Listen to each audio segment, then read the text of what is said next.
It's been almost 3 years since I first stepped foot in this world of board games. And it's been a year since I made my video of favorite solo board games. However, I've changed as a board gamer, and so has my tastes in board games. I invite you to join me as I continue my search looking for the best solo board games around.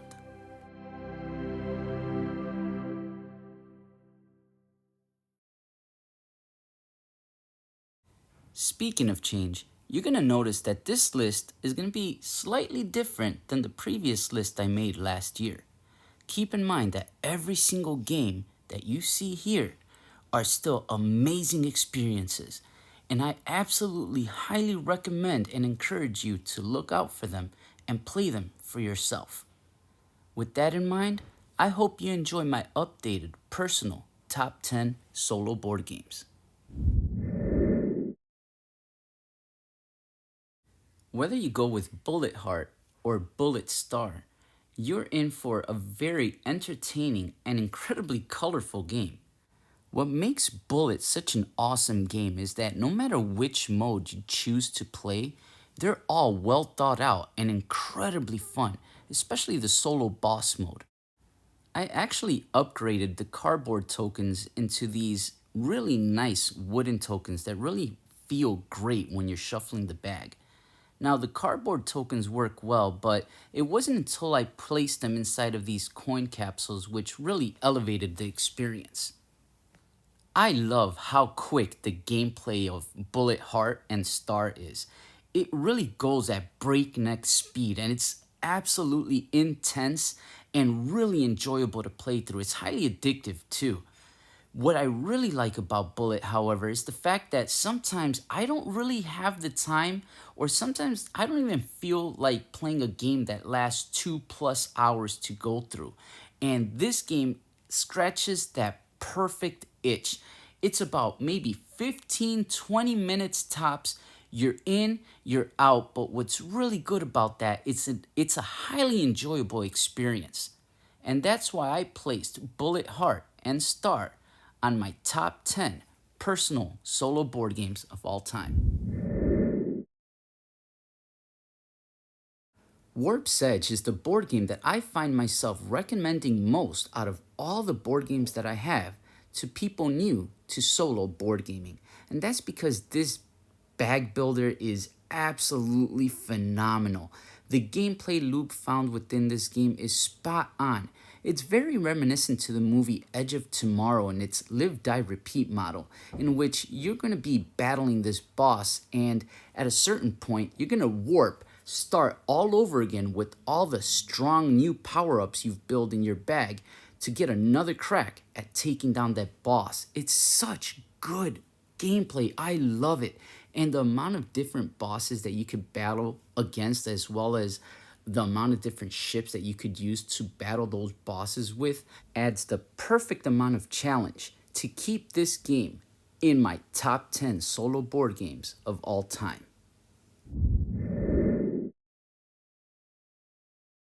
When I first played Burgle Brothers, it really was a very special moment. I was expecting absolutely nothing out of this heist game. As a matter of fact, I had never heard of it. I just saw it at the store, figured, hey, that's a small box. It looks pretty cool. I'll check it out. And it ended up being such a fun and enjoyable game. I absolutely love it.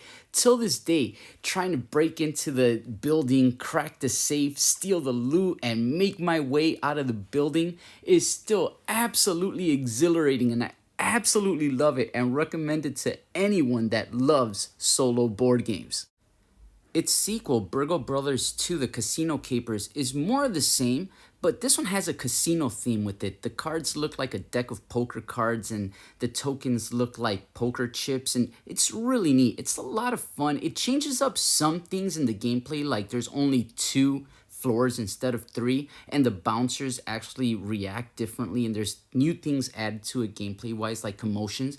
But the biggest difference I would say is the actual finale, which you get to choose a list of certain finales that absolutely change the game, and it's a blast to play. Honestly, either way you go, Burgle Brothers 1 or 2, you can't go wrong. Amazing games, highly recommend them. I'm gonna be honest right off the bat. G.I. Joe the deck building game has a horrendous rulebook, amongst one of the worst rulebooks I have ever had the displeasure of trying to learn how to read and play. But apart from that terrible first impression, this is a phenomenal deck building game. I absolutely love it. It takes G.I. Joe's theme and incorporates it in this deck building game perfectly. I love the way you actually have to use vehicles to be able to go on missions and try to complete them and take down the villains. It's just exciting and addicting. I love going on these missions. I just can't get enough of them. I always look forward to them, and that's a really good sign of a great game. Now, yeah, the dice can be a little bit random sometimes, and it could get frustrating, but there's plenty of mitigation given to you if you purchase the right cards. Overall, G.I. Joe the deck building game gets a very, very strong recommendation from me. I know this is going to sound like cheating, but Legendary Marvel to me was tied in 7th place with G.I. Joe the deck building game. And there's a good reason for this. They're both equally great games that I enjoy equally, so much so I couldn't choose one over the other. I absolutely love everything about Legendary Marvel. I love all of the scenarios they have. I actually love the artwork. It's really cool to look at. And I like the way that striking points and recruitment points are used to doing different things like battling villains and also recruiting much stronger mutants that you could add to your deck, giving you a better chance to take down the mastermind. I absolutely love Legendary Marvel, and if you love deck building games or are looking into getting into deck building games, I strongly recommend that you check it out. And that's why G.I. Joe the deck building game and Legendary Marvel made it into my 7th spot of favorite solo board games. Vagrant Song is a game that, for me, came out of nowhere. Sometime late 2021, all I kept hearing about was this game called Vagrant Song. But once I got my eyes on the acrylics and the way the vagrants and the haints look along with the art style, I knew that I had to play the game for myself. And I really am glad that I did because I loved absolutely everything about this game. From the gameplay to its mechanics, everything absolutely shined in this game. But what I think was made so very well was the way the AI for the bad guys or the haints was handled. They all felt unique and highly engaging to fight against. Not only that, but the scenario book had a lot of great standout moments. That's why Vagrant Song easily makes it on my personal top 10 solo board games.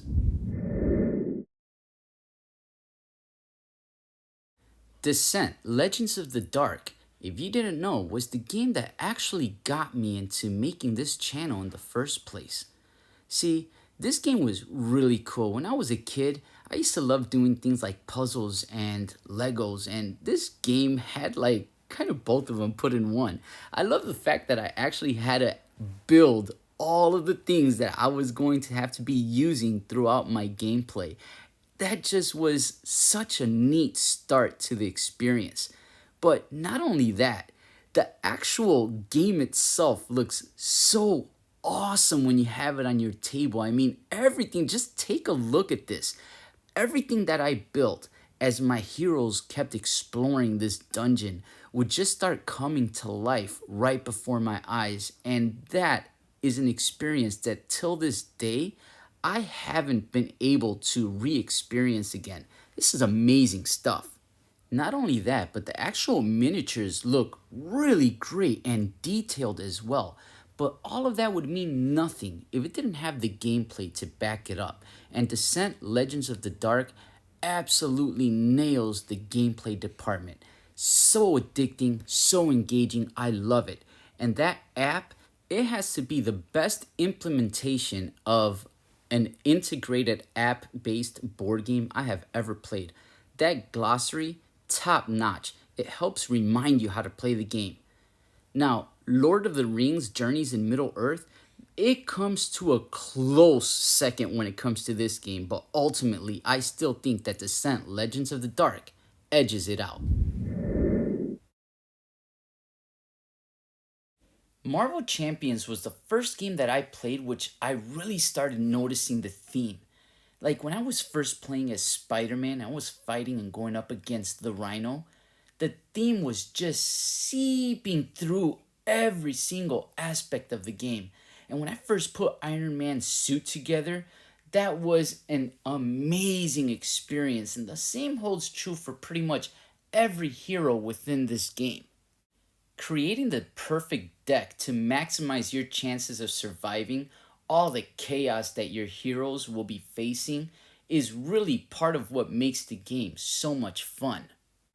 Whether I'm facing off against Ultron, the Claw, or Rhino, I've had no shortage of entertainment playing Marvel Champions, and with all of the expansions available for it, I'm pretty sure I'm going to be playing this game for years to come. I absolutely love this game.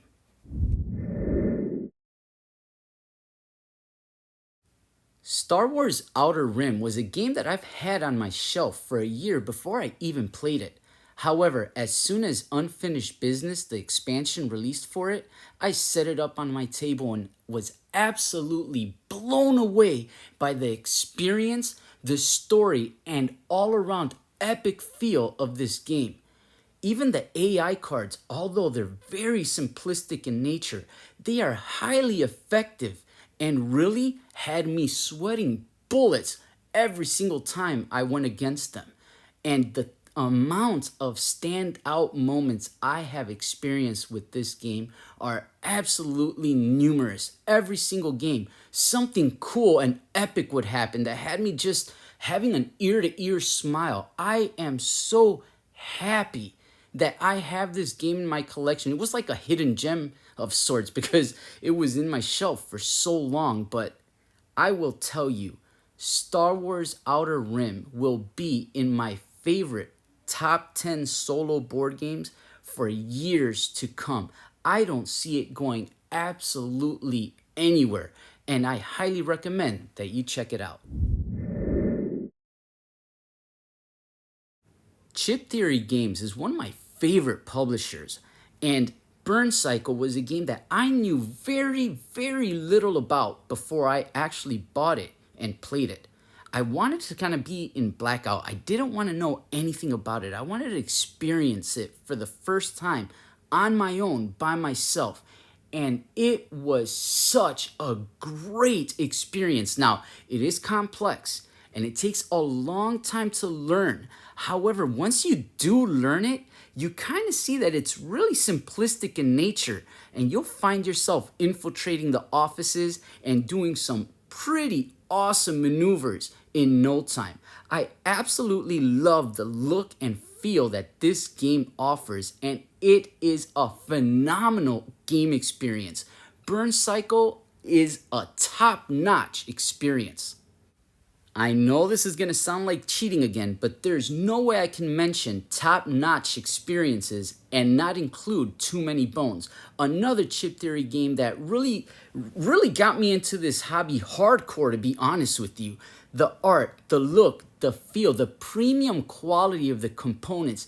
This game had me at hello. The moment I saw it at the store and I actually picked it up and brought it home, I have been absolutely enamored with this experience. The gameplay hits hard, the feel hits hard. It's an epic feeling game, and I absolutely love it. This is a game that, if you like solo board games, you have to experience it. It's very complex, very difficult to learn, but it is a highly rewarding experience that I just can't get enough of. Even when I spend a few weeks or a month or so without playing it, I always come back to it and have an absolute blast. And that's why Burncycle and Too Many Bones are tied for second place.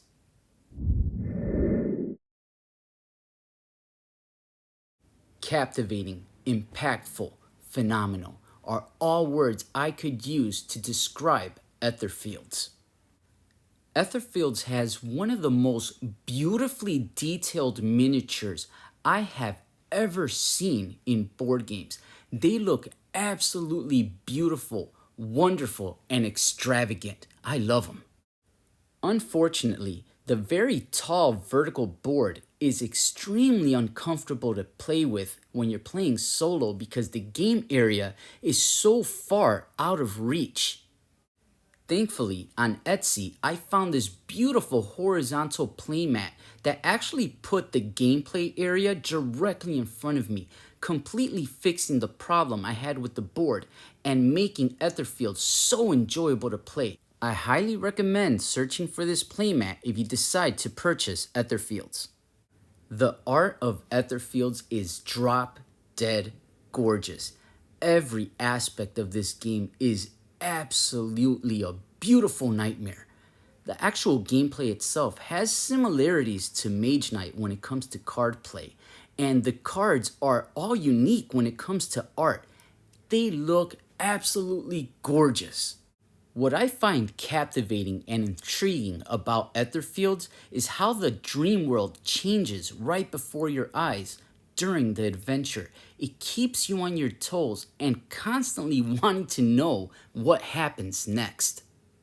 Etherfields is about escaping terrible nightmares and solving puzzles, but the type of nightmares Etherfields offers makes me feel so incredibly happy that it's part of my collection.